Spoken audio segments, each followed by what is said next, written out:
It's me once again here to keep you up to date with spicy gist you must have missed. I am your host, Koinsola Adetumbi, and this is your favorite program, The Diaspora. Stay tuned.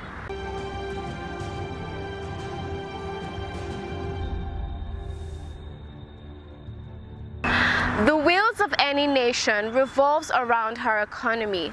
This is why the Nigerians in Diaspora Commission is at the forefront, beckoning on her citizens abroad to invest back home.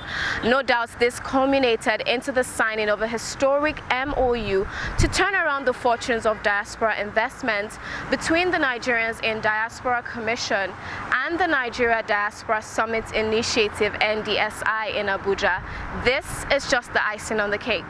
Now, do you remember the 30 girls who were among the 150 Nigerians stranded in Lebanon? I'm pleased to inform you that they have been successfully evacuated. Today, we bring to your screen details of their ordeal and what to expect coming. As you can see, today's edition is simply tempting and irresistible. Please stay tuned for more updates on the diaspora.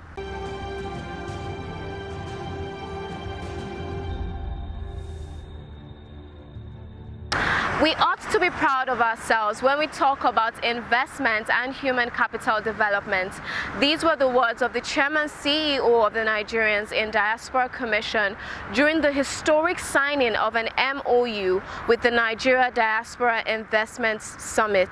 The then Chairman of the House of Representatives Committee on Diaspora, in the person of Honorable Abike Dabiri Irewa, she later metamorphosized into the Senior Special Assistant to the President on Foreign Affairs and Diaspora Relations, and ran with it to start the first ever Nigerian Diaspora Investment Summit, which was successfully held in the year 2018.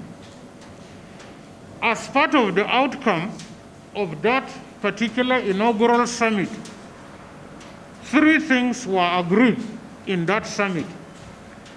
First, to institutionalize the Nigerian Diaspora Investment Summit as an annual event, which since then it has been done.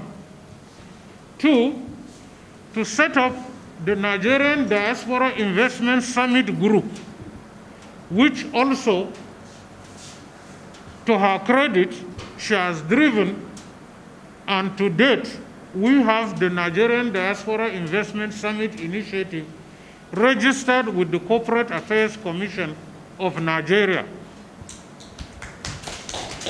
The third aspect of the outcome of the investment summit was the setting up of the Nigerian Diaspora Investment Trust Fund, which, as I'm talking to you, is in the process of being established.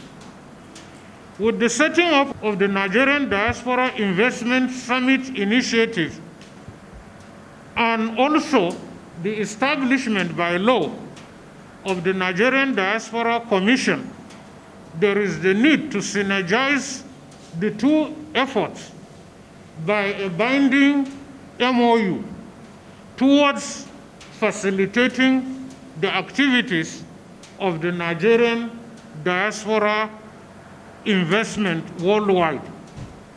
The Commission, as you are aware, is a federal government agency. The initiative is a diaspora private sector-led initiative. The 2 have to come together and synergize to harness the resources, talents, and skills of Nigerians in the diaspora for investment in Nigeria.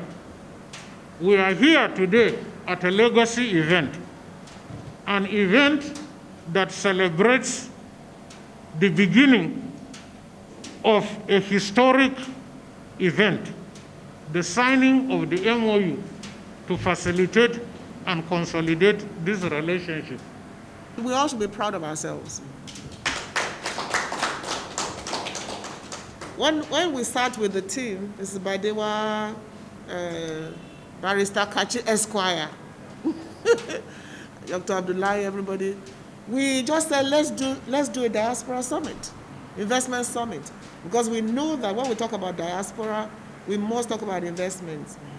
We held the first one, which succeeded even beyond our expectations, with very limited or no resources at all. And I have to thank President Buhari for his support, very supportive. Immediately, I wrote to him to attend. He was so happy and was glad to tell the VP to give us all the support we needed, since VP is in charge of the issues of the economy. And from day one, the Vice President has been very, very supportive. And I remember his last speech to us, which is culminating in what we're doing today, that we should ensure we institutionalize this and get something concrete out of it. So 2 things are coming out of it. Having the Nigeria Diaspora Initiative, which has been duly registered. And the key thing here is this. This is a partnership between government and the private sector. There are some things that I believe that government really should be doing. Government should just be providing support. This is one of those things. So the private sector will drive this initiative, while NITCOM, as the government representative, will partner with you. So if this succeeds, we take the glory. If it fails, you take the... So it will be government and private. But seriously speaking, I know we've started on a good note. And I hope that, like Dr. Bassey said, it's starting small. But I know that with the dedication, with the commitment, with the support we've all been receiving, and the partnership amongst us all, we're starting something that may be a revolution in the business world, particularly as it relates to Nigeria and its diaspora. It's a very historical moment. I moved back to Nigeria after being gone for 27 years. I moved back in 2008 with some challenges, but really with a lot of success. I was very happy to be home. And I had been encouraging others to come back home. The question we normally get, especially during Diaspora Day conferences, is, what are we coming back home to do? What about those of us who don't really want to come back home? What can we do? How can we contribute to national development? Definitely, we could use some of the human resource for capacity building for them to come and impact. And yes, we're very grateful that Diaspora Nigerians remit quite a huge sum of money, millions in dollars, to the nation annually. And every year it keeps accumulating and growing, exponentially affecting all lives in Nigeria, which is all fantastic, and we're very grateful. Nigerians in diaspora are always willing to come home. They're always willing to at least impact one way or the other. Now, in light of the fact that they cannot really honestly move back, all of them cannot move back, but there's something they can all do. A drop in the bucket from each one of them, before you know it, the bucket becomes a pool. So we feel, as private sectors, and actually as diaspora Nigerians who really want to see the improvements in the socio-economic nature of the country and the lives of most especially the impoverished, how can we impact them? How can we harness these remittances so that they can go into something that's sustainable, that will generate income? You know, you can teach somebody to fish, or you can give them fish. So which one would you rather choose? We would rather teach them to fish so that they can continue fishing and impacting lives. So that really bore on the Investment Summit idea, Diaspora Summit Initiative. Yes, for a very long time we had been depending on foreign direct investment. We're very grateful for the investment that comes from foreigners into Nigeria. But knowing that Nigerians are doing exceptionally well, and if you have been following the news about those who are really impacting the economy of the United States of America, quite a huge percentage of them are Nigerians, with how much they contribute in paying taxes to that nation. So if we can just get some of these people to channel some of their funds, some of their investments, interests, even some of their savings into the MSMEs in Nigeria. And you know, government has been talking about diversification for a very long time. And now with the COVID-19 pandemic, there's a lot at stake. Our country needs a lot of support. All countries need a lot of support, but more importantly, Nigerians in diaspora need to support Nigeria during this time, so we can have things to look forward to post-COVID. And you know, Nigeria's population is doubling. It's alarming the way we're growing. Who is going to take care of all these people? Economy is not increasing as rapidly as the population is.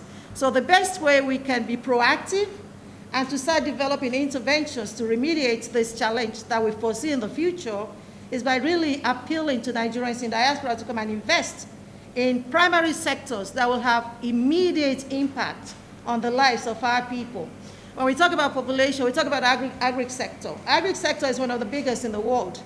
When you talk about COVID-19, you talk about technology. This is the new normal. Education has become virtual now. So we need to develop all these sectors in Nigeria. Talk less of infrastructure and talk about health. You know, health is another big sector. And then when all things come down, we need to have a strong hospitality industry because nations across the world really develop their economy through tourism. So we need to develop all these aspects in Nigeria. So this is really the prime time to be having a third Nigerian Diaspora Investment Summit. We're very grateful for the opportunity to partner with Nigerians in Diaspora Commission. Since Honorable Abike had been in the House, championing diaspora matters, Nigerians in diaspora have always been very supportive, and they have pledged their continuous support of Honorable Abike and definitely the Nigerian Diaspora Commission, because this was created for them, and we're doing this for them with emotional connection. We're really very positive. The first inaugural Diaspora Summit in 2018 attracted over 300 people. This next one we had last year, 2019, we had over 600 that actually attended.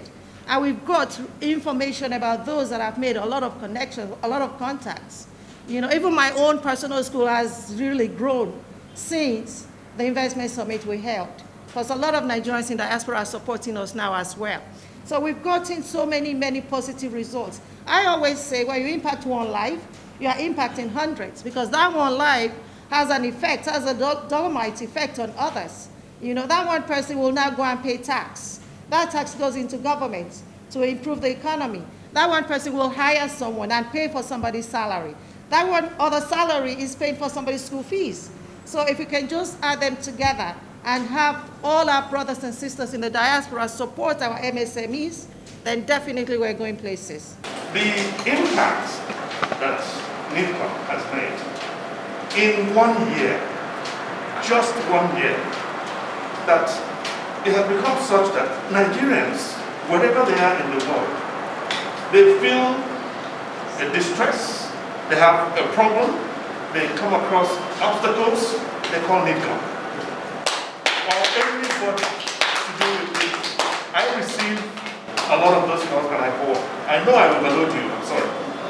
But you will not believe how NIDCOM has really, all of a sudden from nowhere, become the beacon of hope for Nigerians in distress.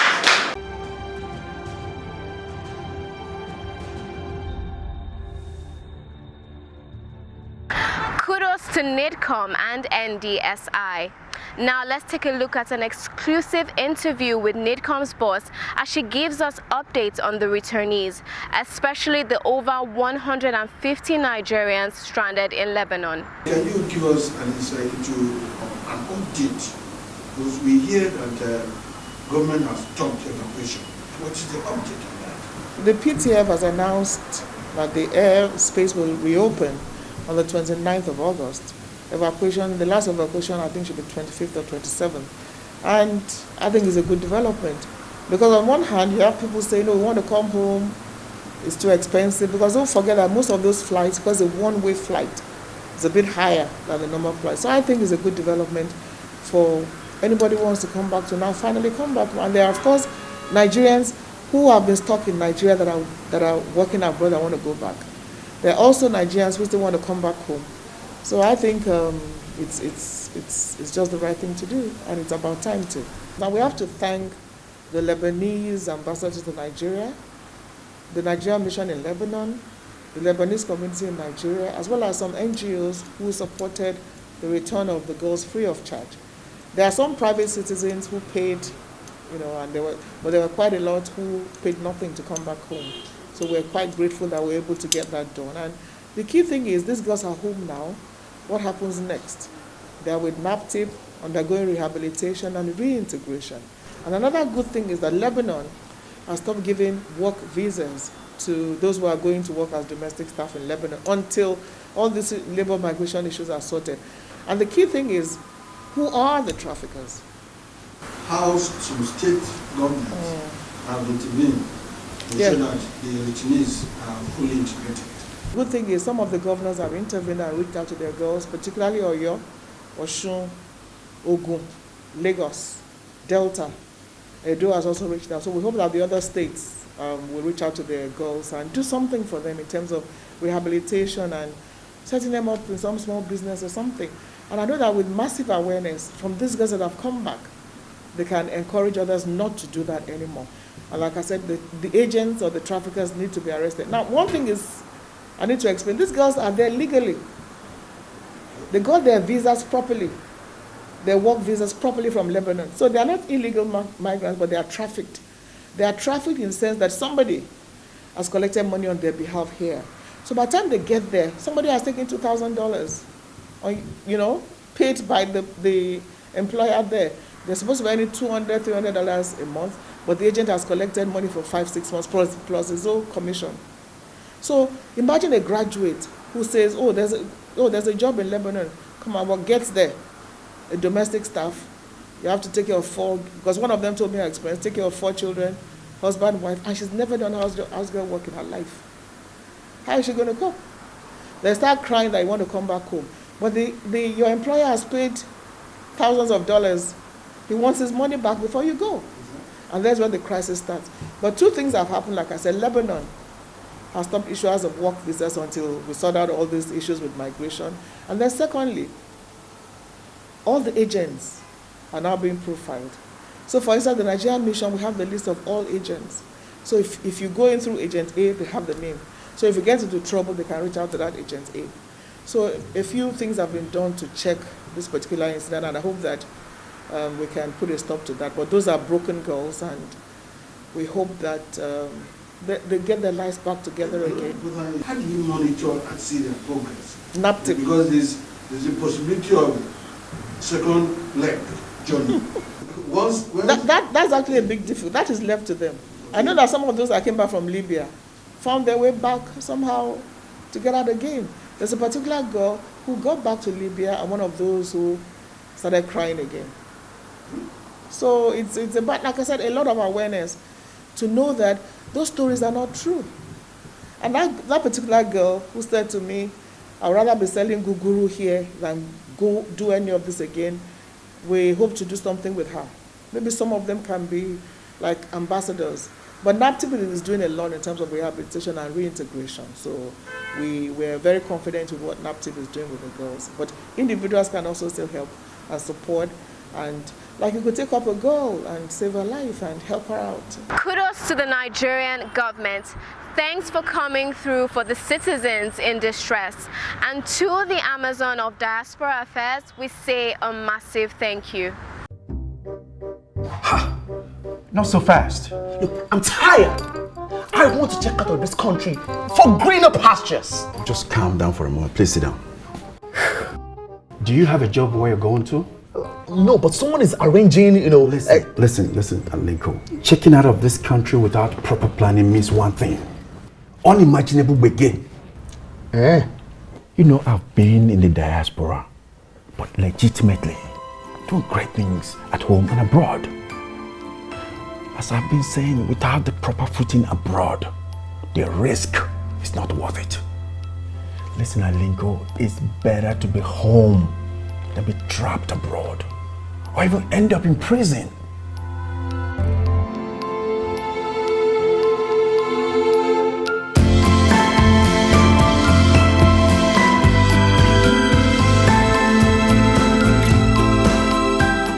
And now here is an update on the evacuation.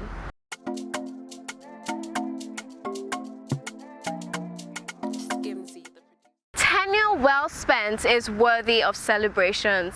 Now let's take us an interview session with the Nigerian High Commissioner to Sierra Leone as he rounds up his tour of duty. When I came into the country, of course, I met not less than 15 to 20 Nigerians who were serving in a correctional center here. In fact, seeing that number, I was amazed. What did I do? I said, okay, I summoned courage to visit the correctional centers to confirm really if that figure is real. On the confirmation, the director of the correctional center called all the serving prisoners. I sampled them of opinion. I asked them, one after the other, to know what were their offenses. I later got to understand that some of them have, civil cases. And I am not a lawyer, but somebody with a civil case supposed not to be serving a jail time, possibly, I don't know for what reason. So, on my view, the director of the correctional center agreed that yes, those with simple civil cases were not having people to, bail them out. And that was the issue. And after a thorough discussion with them, most of them were released, except those who had criminal cases. Thank you for serving our dear nation and making us proud. And now we celebrate one of our frontline heroes. Dr. I.C. Okocha, MBBS, PhD, FRC, Psych, Consultant Psychiatrist. Dr. Okocha obtained his membership of the Royal College of Psychiatrists, MRC Psych Diploma in 1992, PhD degree in 1996, and in the same year was appointed Consultant Psychiatrist and Senior Lecturer at Greenwich District Hospital, Guy's Hospital, and St. Thomas Hospital, London. In 2007, he was elected Fellow of the Royal College of Psychiatrists, FRC Psych, for his contributions to the field of psychiatry through clinical practice, teaching, education, and research. He is an international fellow of the American Psychiatric Association and a fellow of the Royal Society of Medicine. He has a wide area of clinical interest and expertise in psychiatry, including anxiety, mood dependence, personality, and psychotic disorders. In addition to psychopharmacology, drug usage in psychological illness treatment, and author of scientific and lay publications in these areas. He was enlisted as one of the 100 most influential black people in Britain for 2 consecutive years from 2011 to 2013. In the NHS, Dr. Okocha is the acting executive chief of Oxley's NHS Foundation Trust, a first-wave mental health and community health trust in Southeast London, consistently rated highly for finance and governance by the independent regulator of foundation trusts in the UK. It won the Royal College of Psychiatrists Mental Health Service Provider Award in 2009, and staff rated it the best non-acute trust to work in England. Proudly Nigerian.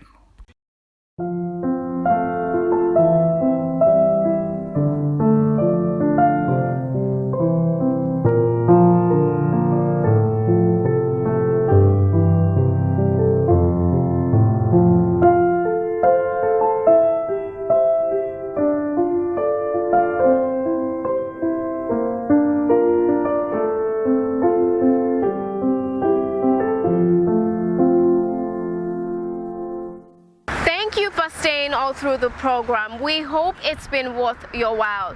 And in case you have anything to share with us, please do not hesitate to do so as we expect feedback on our show. Remember, you can reach us on all our social media platforms, on Facebook at Nigerians in Diaspora Commission, on Twitter at nidcom_gov, on our Instagram page at nidcom_gov, on our YouTube page at nidcom_gov, and on our websites at www.nidcom.gov.ng. You can also join us on DSTV at NTA Network on Friday at 10:30 a.m., on NTA International on Tuesday at 6 a.m. and 10:05 p.m., on NTA News 24 on Friday at 2:30 p.m. and on Sunday at 11:30 a.m. You can also join us on WAP TV on Thursdays at 9 a.m. and on WTV on Wednesdays and Sundays at 8 p.m. I remain your host, Koinsala Adetumbi. See you next time.